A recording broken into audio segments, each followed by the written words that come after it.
We're in the Sermon on the Mount, and this will be, I think, the seventh little session in this series. We're going to be working through Matthew 5, 6, and 7.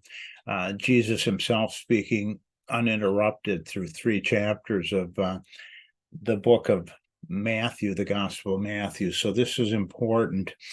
And I'm going to be moving from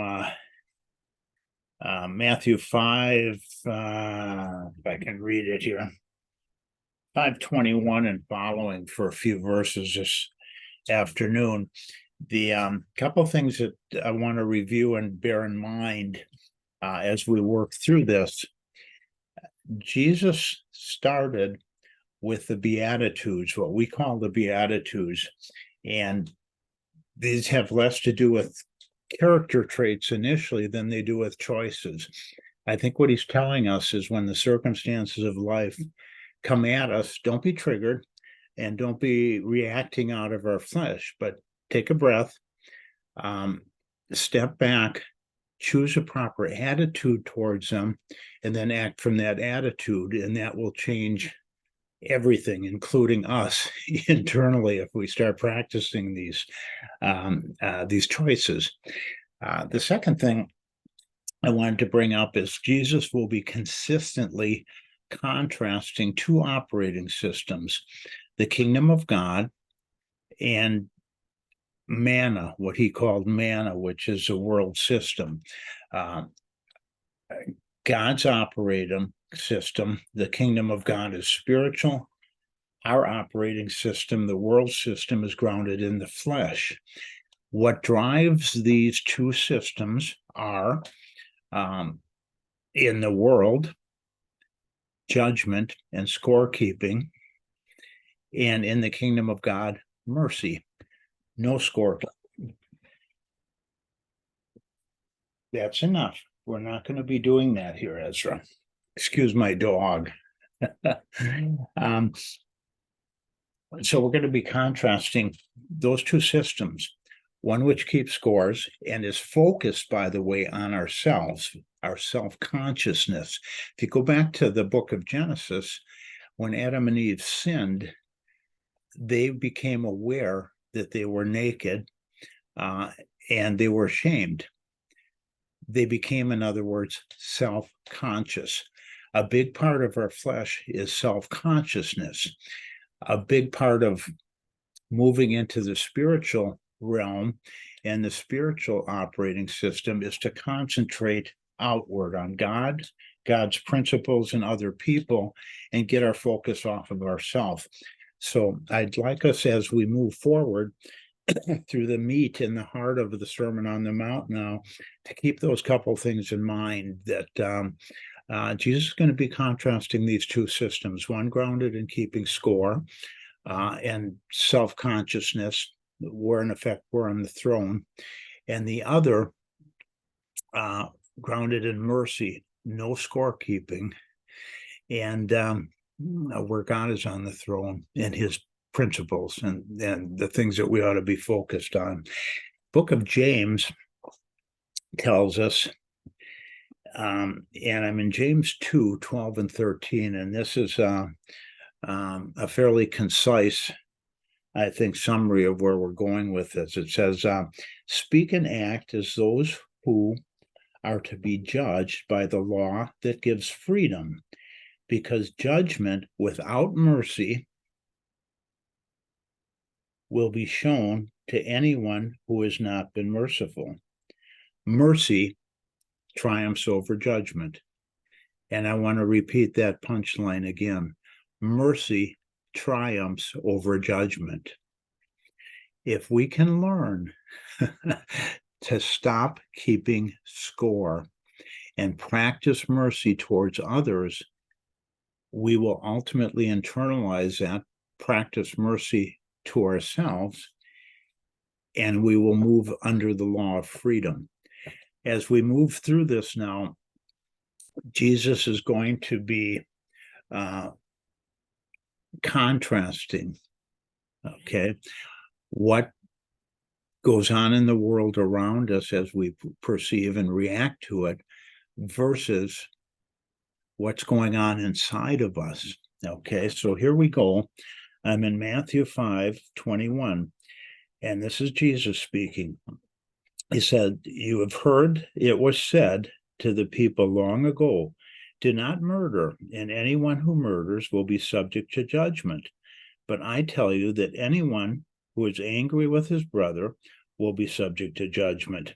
Again, anyone who says to his brother, Rakah," and I looked that up, Rakah apparently is translated as empty-headed. And so you're basically calling someone an idiot when you use that term. So Jesus says, "But I tell you that anyone who is angry with his brother will be subject to judgment. Anyone who says to his brother, Rakah, you idiot, is answerable to the Sanhedrin." That was a ruling council, both religious and secular. This was a theocracy. So So in the Jewish culture, they have authority. But anyone who says, "You fool," will be subject and in danger of the fire of hell. Therefore, if you're offering your gift at the altar, and there you remember that your brother has something against you, leave your gift there in front of the altar. Go first and be reconciled to your brother. Then come and offer your gift. Settle matters quickly with your adversary who is taking you to court. Do it while you are still with him on the way, or he may hand you over to the judge, and the judge may hand you over to the officer, and you may be thrown into prison. I tell you the truth, you will not get out until you have paid the last penny. What's that about?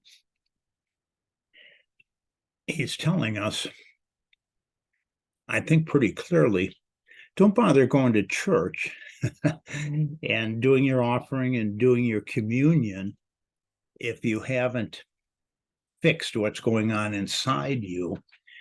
Because if you've got something against your brother, you need to deal with it. If you don't, and this is, as you get into the literal reading of this, he's talking about going to court. But somebody had pointed out to me a while back that there's this in a parable about an unforgiving servant who was forgiven a bunch, but then refused to forgive somebody who owed him just a little bit. And when the master found out about it, he turned him over to the torturers until he paid every last cent that he had already forgiven to him. And what was pointed out to me is that tormentor, those torturers, were what's going on inside of us. And I think to some degree, that's what Jesus is talking about here. You know, don't come to church expecting to get clean if you don't deal with stuff that's going on inside of you. And if you've got something against your brother, go fix it. You know, don't expect to come into church and make a quick confession and throw some money in the offering and think that everything's cool, because what he's talking about here is not what we're projecting to the world or the self-image that we even have of ourselves, but what's really going on inside of us. And Jesus is basically telling us, I think, in these few passages, you know, don't expect to come to church expecting to, you know, your rituals to make you clean. Stop it. Go get clean by dealing with what's going on inside of you and with all the tensions and problems you've got going on with other people. Go fix them. And then you can come into church and worship properly with a pure heart. And that doesn't mean you're going to be sinless when you come to church. We still need to confess and do our communion and all of that. But I think what Jesus is getting at here is telling us church isn't going to clean us up if we're not willing to deal honestly with the things going on inside of us. And so he's contrasting, he's going to be contrasting constantly uh, what goes on in the flesh and what we're trying to project to the world against what's actually going on inside of us.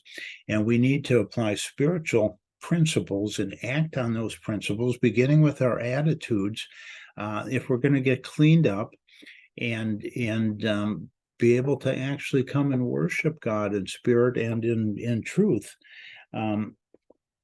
Also in James, I'm in chapter 1 now, I think verse 27, it says, religion that God the Father accepts as pure and faultless as this, to look after widows and orphans in their distress, and to keep oneself from being polluted by the world. I'm always suspect of this term religion because that always implies to me a set of rituals and routines and so forth. And what Jesus is really getting at is a heart issue. And I think James is reinforcing what Jesus said here, which is, we need church, we need to worship, we need to do our confessions and communion and all of that. But we have primarily to deal with what's going on inside of us and live out our religion. We can't just sit and sing nice hymns. Take care of widows and orphans.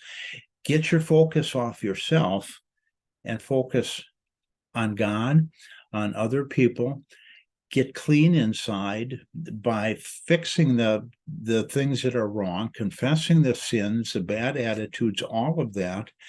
And that's how we begin internalizing God's principles. Then we can come into church with a pure heart, knowing that we're still sinners and there's probably things we still have to bring out onto the table.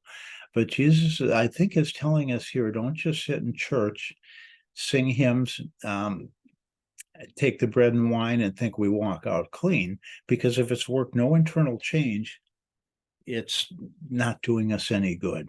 So that's all I have for today, and we'll be picking up on chapter or verse.